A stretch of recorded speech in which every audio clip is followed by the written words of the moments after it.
notre vidéo podcast Go for a Break, le podcast qui prend le temps de s'arrêter pour discuter des valeurs et de marques qui nous tiennent à cœur. Aujourd'hui, j'ai le plaisir de recevoir Quentin des Mini-Mondes. Salut Quentin. Salut Kevin.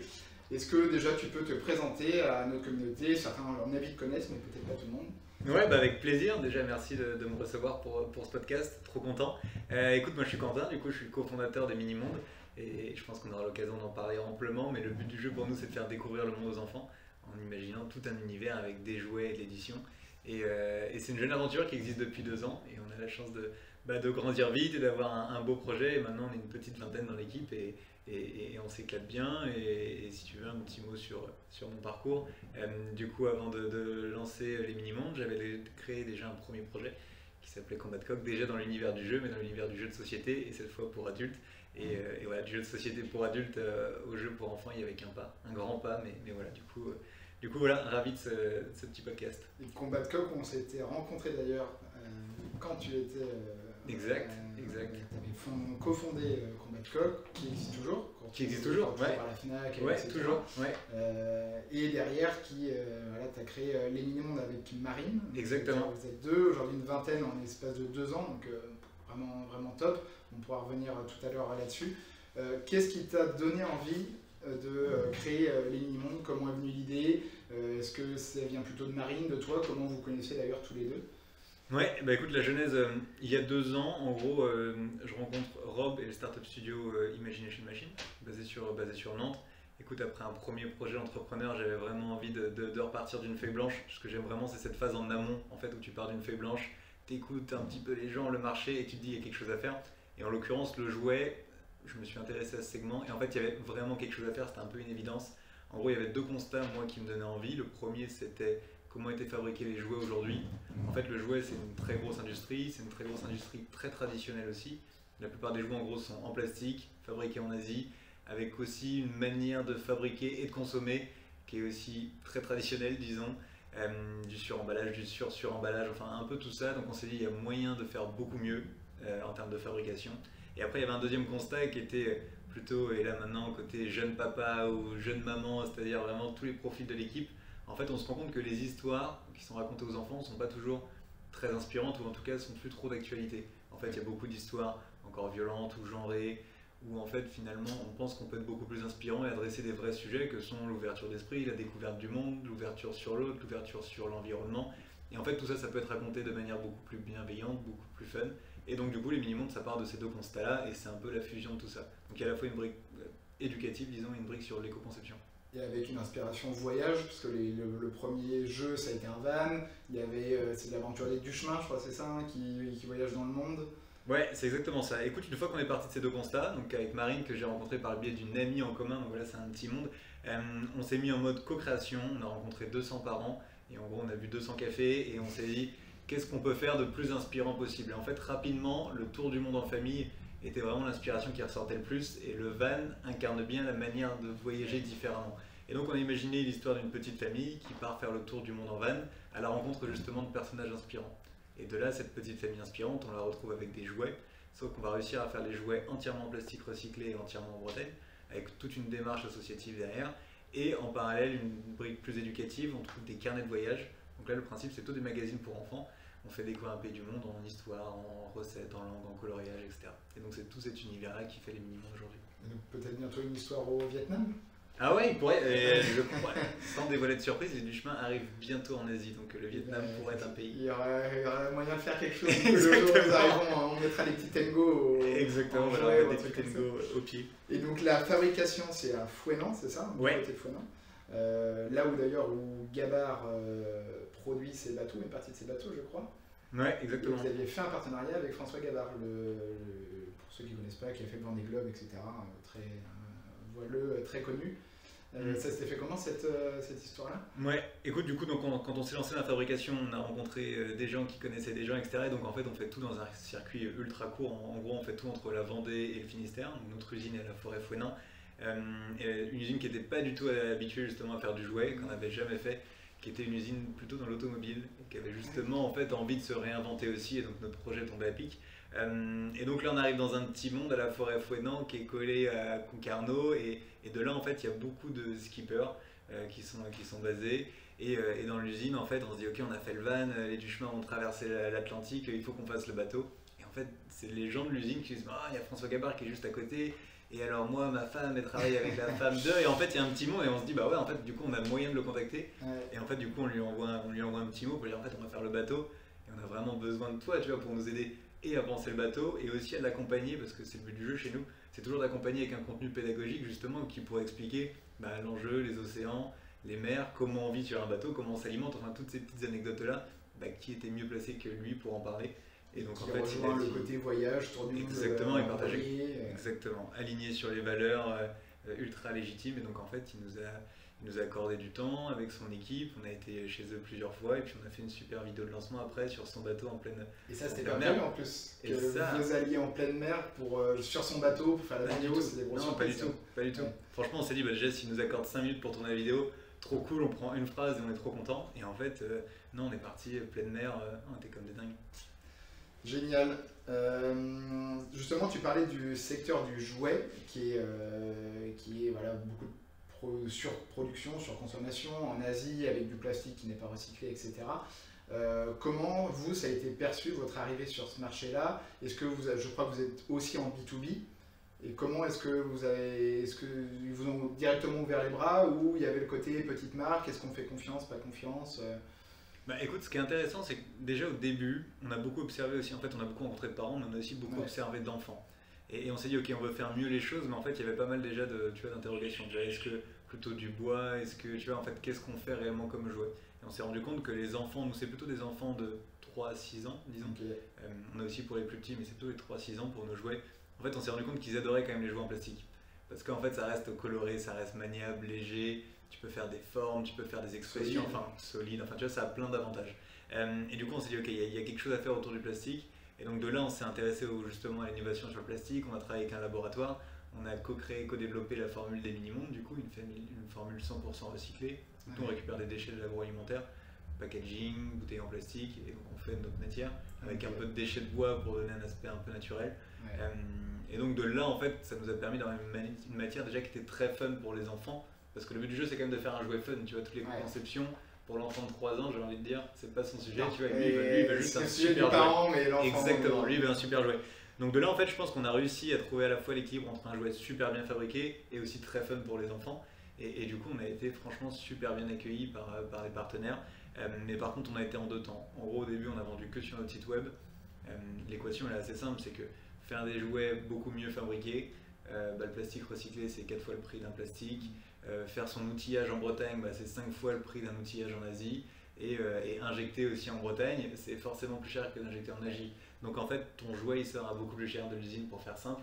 Nous, on fait après le conditionnement avec un ESAT, donc qui emploie des personnes en situation de handicap. Et en gros, à la fin, notre jouet nous coûte beaucoup plus cher. Et donc pour travailler avec des magasins, il faut faire déjà plus de volume. Et donc on a commencé par notre site web. Et maintenant on commence, mais c'est encore tout petit, on commence un petit peu à travailler avec la distribution physique. Parce qu'on a envie de se faire connaître, parce qu'on a envie de grandir, mais clairement l'équation est encore compliquée à tenir pour nous. Nous dans le milieu de la mode, c'est un magasin, ça prend à peu près 2,5 de marge en moyenne. Donc pour expliquer à ceux qui ne seraient pas forcément de ce milieu-là, c'est qu'en gros sur le site internet, on a une marge qui est plus conséquente et qui nous permet de voir venir, mais dès qu'on travaille avec un magasin, tout de suite il y a une équation mathématique qui fait qu'on peut travailler à perte ou sans aucune marge. Exactement. Et en gros là c'est ça la problématique de l'UTB. Exactement, c'est toute l'équation et comme tu dis, en fait, d'ailleurs c'est pour ça que toutes les marques un peu émergentes et qui fabriquent mieux commencent beaucoup par le web. Au-delà du fait que ce soit un beau labo et que ça permette de toucher directement les clients, c'est aussi pour l'équation économique. Et les coefs dans le monde du jouet sont à peu près pareils. Et franchement, au début, c'est très difficilement tenable. Et même aujourd'hui, c'est très difficilement tenable. Parce qu'on a envie que le prix de vente, et c'est toujours pareil, c'est qu'on a envie que le prix de vente reste accessible. Nous, on a envie de créer une marque de jouets qui soit grand public, pas du tout élitiste. Et en même temps, on a envie de la faire découvrir au plus grand nombre. Donc voilà, il faut jouer un petit peu avec toutes ces règles du jeu-là. Les distributeurs s'adaptent un tout petit peu sur leur marge pour des petites marques. Et après, nous, trouver justement un modèle un peu différent. Et d'où aussi le fait d'avoir de l'édition, enfin tout ça, voilà, c'est un peu un équilibre, mais en tout cas on est ravis de commencer à travailler avec des magasins parce que ça va dans le sens du coup. Et puis c'est un bon complément, ça apporte de la visibilité, de la notoriété.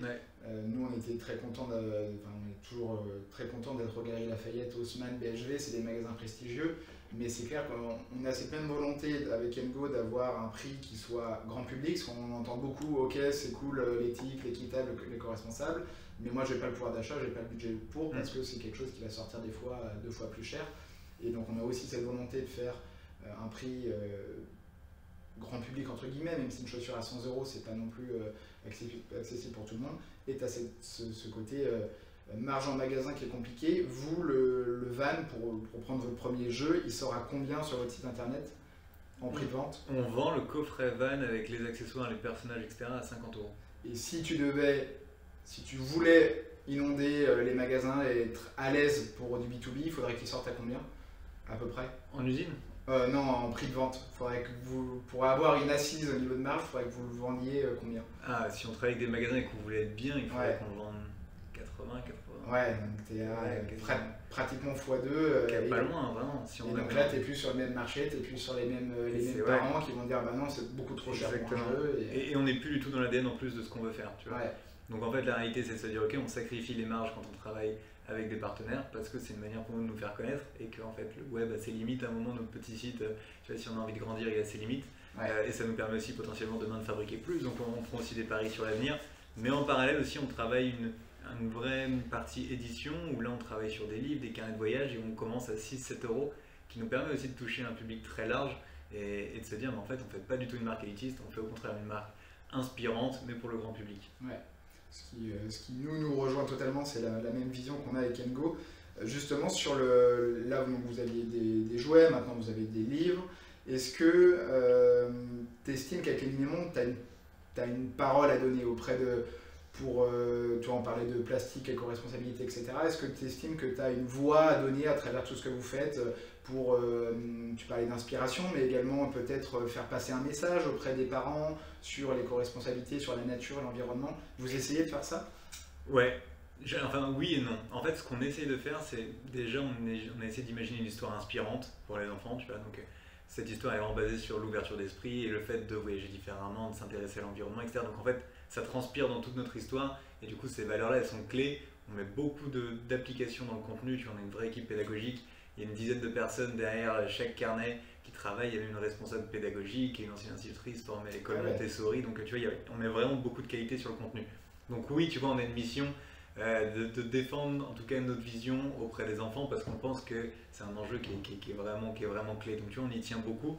Et après, c'est de se dire en fait, si on veut être cohérent, si tu prônes ça dans tes histoires pour les enfants et que derrière ton jouet, tu le fabriques n'importe où, n'importe comment, en fait, tu vois, il n'y a aucune cohérence. Ouais. Donc en fait, on essaie derrière de se dire ok, on a une démarche qui est vraiment globale et en fait, derrière, chaque produit qu'on va fabriquer, pour l'instant, tous nos produits sont fabriqués en France. On est très vigilant sur la matière et si on ne peut pas bien le faire, on ne le fait pas, tu vois. Mais par contre, on se positionne pas du tout, enfin on veut raconter ça aussi à hauteur d'enfant, tu vois, donc avec une certaine légèreté, tu vois, il y a des sujets dont on s'en part pas, tu vois, on peut parler de la déforestation, mais on va pas parler de guerre, enfin tu vois, on a aussi un moment, tu vois, un équilibre à trouver, on a aussi de pas envie d'être moralisateur, tu vois, de pas non plus être stressant, et ni derrière nous, dans notre ton, tu vois, on veut pas non plus donner de leçons ou autre, on essaie nous de faire les choses bien, parce qu'on pense que c'est, tu vois, c'est ce qu'on défend, on pense que c'est la bonne vision. Mais après, on ne donne pas non plus de leçons, donc tu vois, voilà, on essaie de trouver ce bon équilibre. Ouais, être inspirant, avoir certaines valeurs, mais pas non plus aller sur des sujets de débat polémiques ou autre. De toute façon, ça reste quand même un jeu à la base pour les enfants avant même. Ouais, c'est ça. On essaie d'être inspirant, mais en tout cas, on se présente pas comme une marque non plus vraiment engagée, tu vois, on prend vraiment des. En tout cas, on essaie plutôt, je pense, d'être plus. Voilà, d'être plus dans l'univers du jeu, de la légèreté, d'essayer de raconter des choses qui font sens, parfois avec fun. Et en tout cas, par contre, nous, de très bien faire tout ce qu'on fait derrière. Et je pense que sur le jeu, on a vraiment montré qu'on pouvait vraiment faire très différemment que ce qui se fait sur le marché. Et je pense que voilà, ça va dans le bon sens. Carrément. Vous avez fait aussi des ateliers, des chefs cuisiniers, des enfants. Est-ce que tu peux nous en dire un peu plus? Ouais, écoute, plus globalement, nous, notre mission avec les Mini-Mondes, c'est de faire découvrir un monde inspirant aux enfants. Et du coup, on commence avec beaucoup de contenu. Et on se dit, mais en fait, comment demain on peut aller encore plus loin sur ce contenu? Et en fait, les possibilités sont presque infinies parce qu'en fait, l'évasion, le voyage, ça ouvre plein de sujets, tu vois. Donc, demain, on se dit, mais en fait, on peut donner des cours peut-être pour apprendre les langues du monde aux enfants. Et on peut aussi peut-être donner envie aux enfants de cuisiner, tu vois, avec des inspirations de recettes du monde. Et donc, on a lancé un petit format depuis un mois, tu vois, de vidéos avec des grands chefs qui justement apprennent une recette du monde avec un enfant. Et le principe, c'est qu'en amont, notre communauté, on sollicite toujours notre communauté en fait, sur tout ce qu'on fait.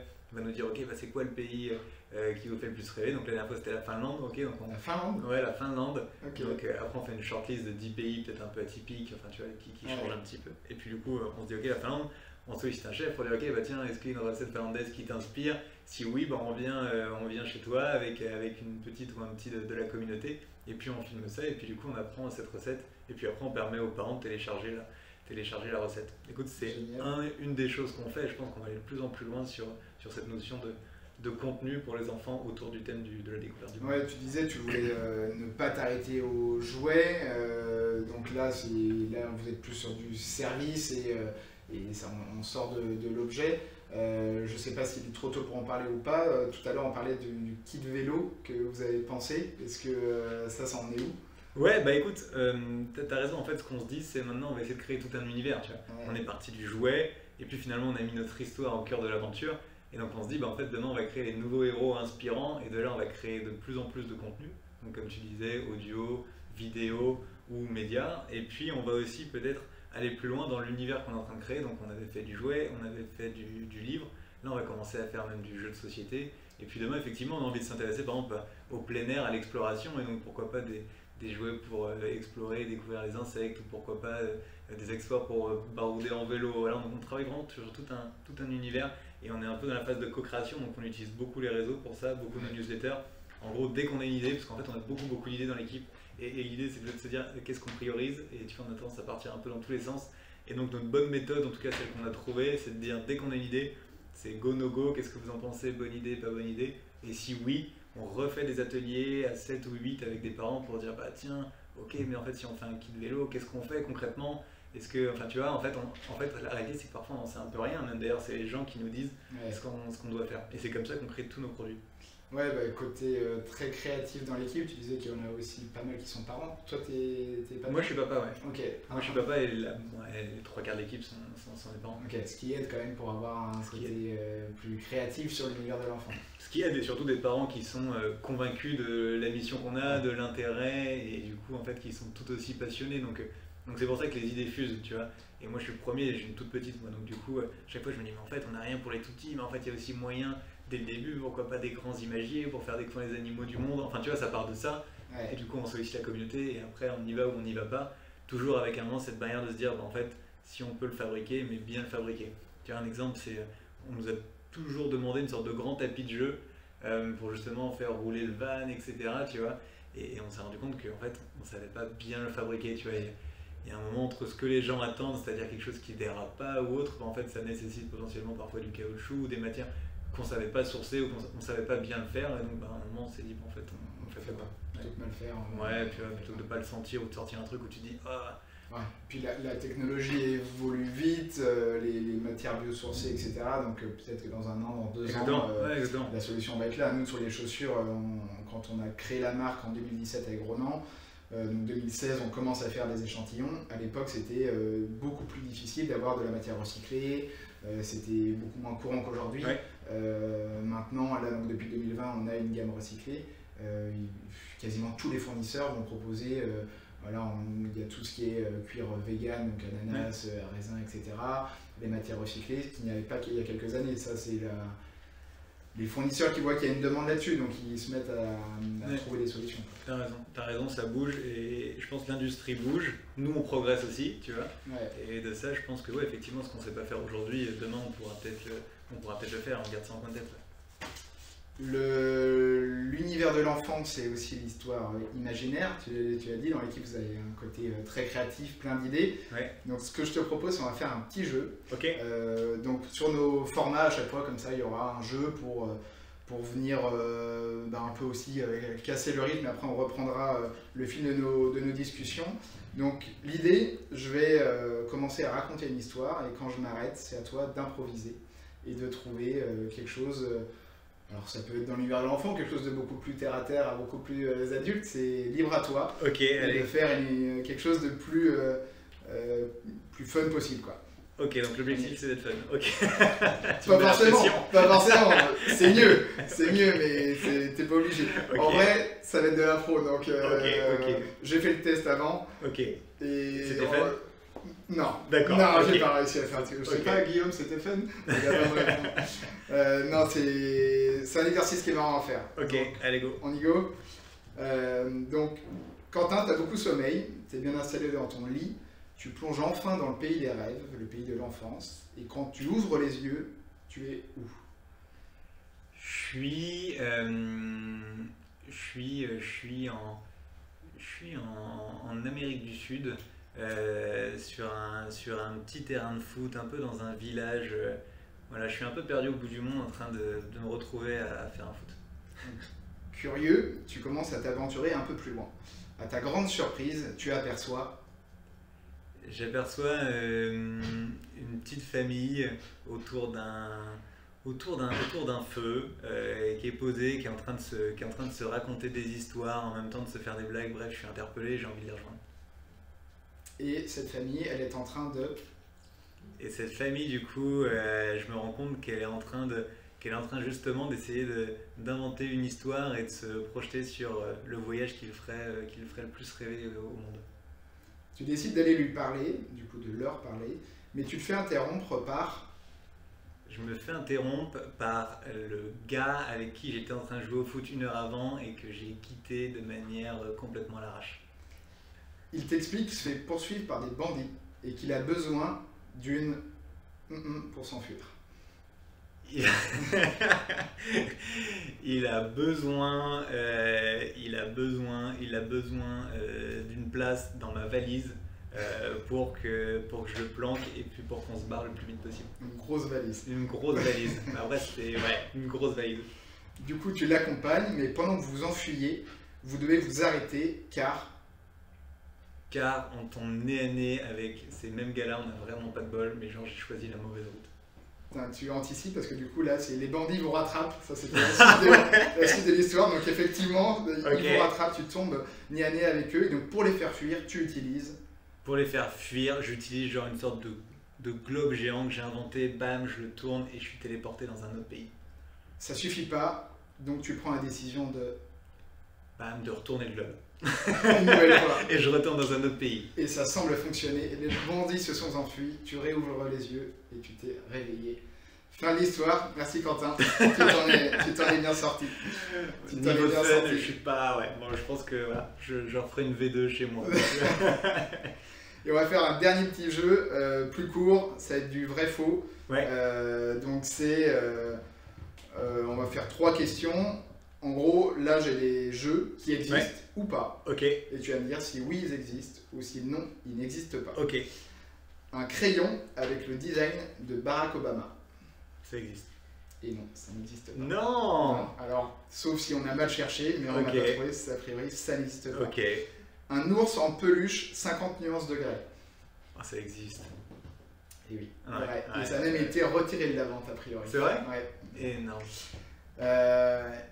Troisième chose, un coffret de jouets recyclés FC Nantes. Ah, ça existe. Et ça existe puisque c'est les Mini-Mondes qui l'ont fait et du coup ça me fait ma transition. Raconte-nous comment s'est faite cette collab avec le FC Nantes. Ok, bah écoute, nous tu sais, comme toi, on est ancré dans le paysage nantais et on développe beaucoup ce lien justement aussi avec la ville et autres. Et du coup, écoute, on avait été, il me semble, contacté par un des gars qui bossait au FC Nantes à la com, qui aimait bien notre projet sans trop savoir où ça pouvait nous mener. Bref, qui avait dû nous mettre un petit mot juste de soutien, nous dire bravo, j'aime bien ce que vous faites. Et en fait, de là, j'ai une passion pour le football, je me suis dit, mais en fait, on pourrait faire un truc génial. Aussi parce que le football, parfois, ça sort un petit peu, tu vois, de notre communauté. Parfois, le football, je suis pas sûr que ce soit le sport, tu vois, qui soit préféré. Et justement, Des valeurs différentes. exactement, et je trouvais ça bien de prendre un peu ce contre-pied, à moins de se dire, ok, mais en fait, ça peut aussi nous inspirer. Et donc, on a co-créé un coffret van estampillé FC Nantes. Donc, on a customisé le van, on a mis des gros stickers, c'est justement pour le transformer en bus de supporters. Et puis, le petit du chemin, en fait, c'est des figurines qui sont interchangeables et on peut changer un peu toutes les parties, dont justement le corps avec justement le look. Et donc on leur a fait un petit look joueur du FC Nantes. Avec un maillot. Avec un maillot, ouais, et c'était énorme. En fait, on a eu le stade pour nous, l'accès au vestiaire, etc. On est venu avec 10 enfants, qu'on a équipé aussi en petits joueurs de foot, et puis on est arrivé comme ça sur la pelouse, on a fait une super vidéo. Et ouais, c'était chouette, franchement c'est chouette. Enfin, on a la chance sur ce genre de projet, je pense que tu partages ça en fait. on s'amuse au quotidien, on a la chance de pouvoir faire plein de choses, alors parfois ça va un peu dans tous les sens, mais ça fait aussi partie un peu de la magie, et parfois on se fait aussi vraiment plaisir, tu vois, et là franchement on s'est fait plaisir, je pense qu'on a fait aussi plaisir à des gens qui aimaient le football, mais voilà, ça fait des super souvenirs, et c'est un peu comme Gabard, tu vois, c'est aussi des super moments, c'est des projets où t'as aussi envie de t'éclater, t'as aussi envie de faire grandir l'univers, et puis voilà, tu te marres, quoi. Ouais, je suis complètement d'accord avec ça. C'est vrai qu'avec Ronan, ce qu'on aime dans l'entrepreneuriat, c'est la liberté, l'indépendance que ça nous donne, et de faire des projets plaisir. C'est pas simple tous les jours d'entreprendre, il y a aussi des moments pas simples. Donc quand tu peux te faire plaisir, c'est cool. C'est pour ça que nous, l'année dernière, on avait contacté donc, le HBC Nantes, parce que moi, j'ai fait du handball pendant plusieurs années. C'est ma passion, et je me suis dit pourquoi ne pas me faire kiffer en faisant un partenariat avec le H. Et donc on a sorti une paire où on a équipé tous les joueurs, le staff, vendu dans leur boutique et sur notre site. Et quand je vais voir les matchs du H, parce que du coup maintenant on est partenaires, et que je vois tous les joueurs après le match avec les chaussures ou le staff sur le terrain, je me dis mais c'est génial. Si on m'avait dit ça il y a quelques années, j'aurais tellement pas cru. Enfin, au handball, tu as le Final Four de Cologne, c'est la plus grande salle, le plus grand événement de handball. Ouais. J'aurais pu y aller. Et là, tu as l'entraîneur avec CNGO, il a foulé le sol de Cologne. Je me dis, voilà, c'est tellement différent. Et dans le même esprit, l'année prochaine, on prépare une nouvelle collab. On ne peut pas encore officialiser, mais ça ne devrait pas tarder, sur une autre de mes passions. Et donc ça va être encore un gros partenariat. Donc je te rejoins là-dessus, c'est les projets plaisir. Ouais, exactement. Et ça fait grandir le projet, tu vois, ça va dans le sens de nos valeurs, et en même temps, c'est clair, on s'éclate, donc ouais, c'est un peu. Et par contre, on n'a pas eu la chance de faire une vidéo dans les vestiaires, etc. Donc j'en reparlerai au H pour faire un truc. On a fait une vidéo lookbook, plus lifestyle, au jardin extraordinaire, avec 3 joueurs du H, donc ça c'était bien cool. Normalement d'ailleurs on devrait les recevoir pour un épisode donc avec le HBC Nantes. Du coup je leur parlerai de leur faire une vidéo dans les coulisses du stade de la H Arena. C'est énorme. Bah écoute, on utilise beaucoup nous les vidéos parce que on essaie de... vu qu'on est web, en fait c'est un peu une frustration pour nous comme on en parlait tout à l'heure, et du coup le but c'est quand même de créer beaucoup de proximité avec les gens parce que justement on est des jeunes parents, on ressemble aussi aux jeunes parents qu'on adresse, et du coup le but c'est d'utiliser beaucoup la vidéo. Ça nous permet, je trouve, d'être très proche aussi, tu vois, de faire à chaque fois suivre les coulisses ou un petit peu tout ce qu'on fait. Et donc par exemple l'usine, on fait beaucoup de vidéos dans l'usine ou au sein de l'ESAT ou chez nos partenaires, pour voilà, montrer aussi toute la démarche derrière et que les gens se sentent vraiment comme de l'aventure des mini-mondes. Et je trouve que le format vidéo pour ça fonctionne bien. C'est vrai que vous en faites un paquet. Nous, c'est quelque chose qu'on va essayer de développer. La preuve, avec ce format-là, on va essayer d'en faire davantage. C'est un format qui marche bien, qui est à la mode et qui permet de passer des messages un peu plus facilement des fois que par du texte où, on va le dire, les gens ont de plus en plus la flemme de lire. Donc c'est un très bon format. Justement, sur sur la levée de fonds, je pense que ça a été publié, donc on peut le lire. Vous avez levé donc 3,5 millions d'euros, c'est ça? Dernièrement. Est-ce que tu peux nous en dire plus là-dessus?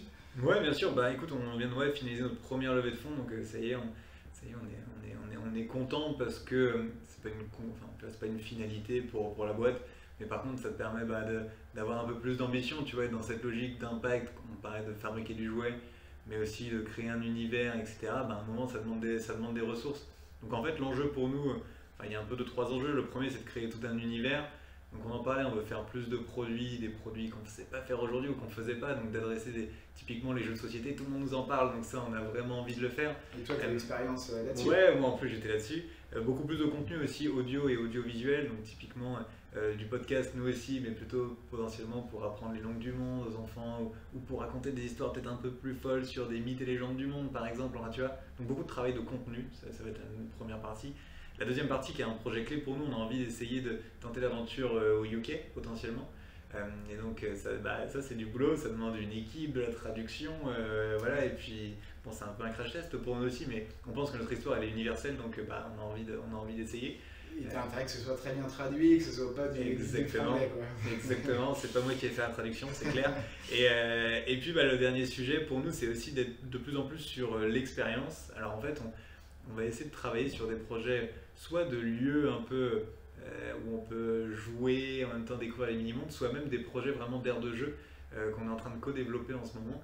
Et le but pour nous aussi c'est de créer cette même expérience qu'on fait en produit ou en contenu, mais aussi sur des espaces de jeu physiques où justement on pourrait traduire, retranscrire un peu l'univers des mini-mondes qui seraient à la fois du jeu, ça peut être un van géant sur 2 mètres qui fait toboggan, et puis en même temps après on arrive dans un petit coin lecture ou une scène de musique justement, enfin voilà, on est en train d'essayer d'imaginer des lieux comme ça un peu hybrides, parce qu'on pense que pour les jeunes parents aussi, il y a toujours ce moment un peu de où est-ce qu'on va avec nos enfants. Parfois il n'y a pas toujours des lieux qui sont très sympas et très family, tu vois, et on va essayer de travailler Et là-dessus. puis ils sont un peu toujours pareils, ces lieux d'enfants. Enfin, j'ai pas d'enfants, mais quand on voit les lieux pour enfants, c'est un peu toujours la même Bah chose. on pense qu'il y a moyen d'apporter un peu de fraîcheur et que notre univers se prête vraiment bien, tu vois. Donc on essaye ça aussi. Donc voilà, c'est pour des projets comme ça qu'on lève des fonds et pour continuer de grandir. Pour avoir plus de ressources. Nous avec Engo, jusqu'à maintenant, on a le capital avec Renault à 50-50. On avait évoqué nous aussi de faire des levées de fonds. On n'a pas fait pour envie d'avoir justement plus d'indépendance, de liberté. Mais c'est clair que tu vas moins vite, ça te freine, tu vas croître moins vite, on va plus étape par étape. Est-ce que toi, vous gardez quand même une autonomie d'action, une indépendance? Est-ce que ça ne vient pas vous brider quand même dans vos actions? Bah écoute, la relation elle est déjà, franchement je trouve ça génial parce que c'est des 2 partenaires qu'on a rencontrés le jour 1 quasiment de l'aventure, avant même nos premières précommandes. En fait, c'est aussi des jeunes papas en l'occurrence, Okay. qui se retrouvaient vraiment déjà dans le discours qu'on défendait, dans notre mission et dans notre vision. Donc en fait, pendant la précommande, on était déjà en contact avec ces gens-là, donc ça fait quasiment 2 ans qu'on se suit. Donc tu vois, ils nous ont vu grandir, on les rencontrait de temps en temps pour parler, donc déjà en termes d'alignement des valeurs, on y est vraiment, tu vois. Et pour autant, du coup, je trouve qu'on est vraiment toujours très autonome, tu vois. Je trouve que je sens pas une pression plus forte, ni tu vois une sorte de pression sur un curseur de rentabilité ou autre. Franchement, je la sens pas du tout. On est aussi beaucoup challengé sur l'impact, sur la vision, sur le fait de bien faire les choses et tout. Donc pour moi, je suis à la fois tout autant autonome. Ça me sort pas du tout de ma feuille de route, tu vois, et je sens pas une sorte de pression de faire des choses qui ne ressembleraient pas ou autre. Mais par contre, ce que j'ai le sentiment, c'est effectivement, ça me permet d'aller un peu plus vite et peut-être de prendre un peu plus de risques. Peut-être que les aires de jeu, là, qui me font rêver, bah, peut-être que sans lever de fonds, non, je me dirais, mais attends, peut-être que tu vas pas investir là-dessus, parce que, voilà, tu vois, c'est sûr, ça t'offre ce confort-là.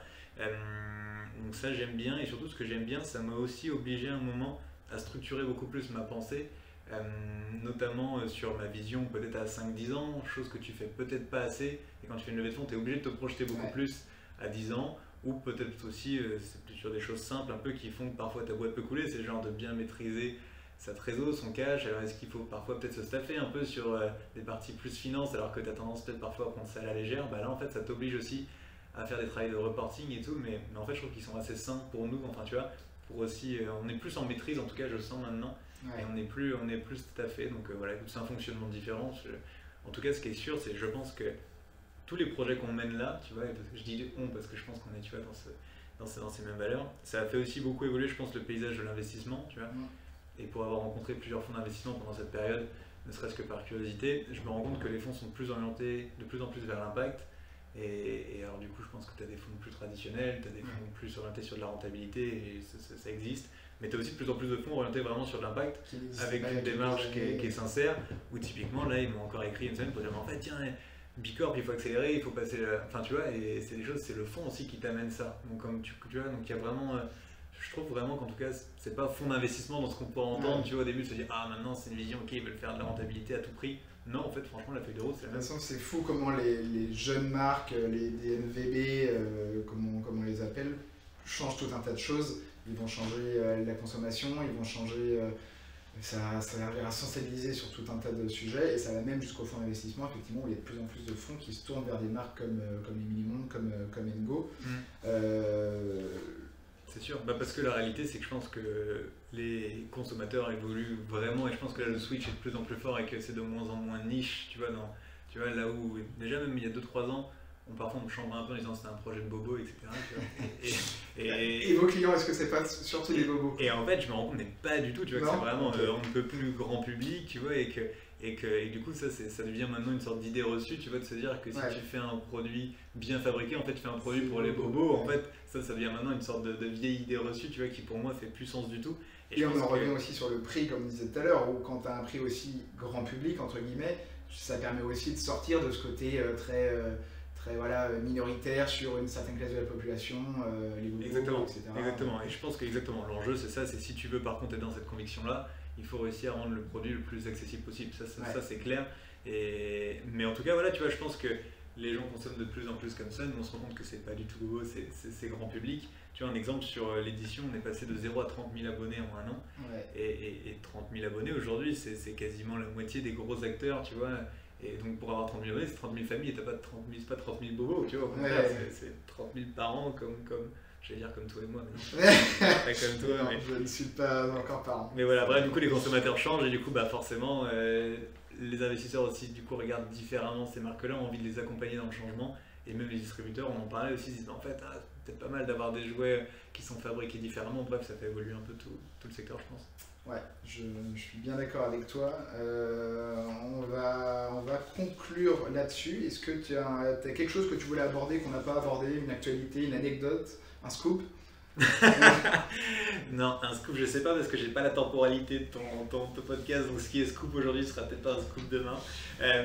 Dis toujours, ça devrait sortir là, en gros, on fait le montage entre l'enregistrement et au max il y a 3 mois. Non, écoute, j'ai pas de scoop. Bah écoute, le gros projet qu'on a nous un peu dans les sous-sols comme ça sur lequel on travaille, c'est la série animée, tu vois, qui serait pour nous un peu le gros tremplin, tu vois, de se dire demain. Une série animée, tu vois, des mini-mondes, même nous ça paraissait un peu, tu vois, inaccessible il y a quelques mois et maintenant c'est un projet qui devient vraiment concret. Donc écoute, j'espère que ça sera vraiment validé le jour où le podcast sortira. Et sinon, non, écoute, je pense qu'on a parlé de plein de sujets. Écoute, Tu penses qu'un jour, on a tous, beaucoup, on a regardé les dessins animés quand on était petits.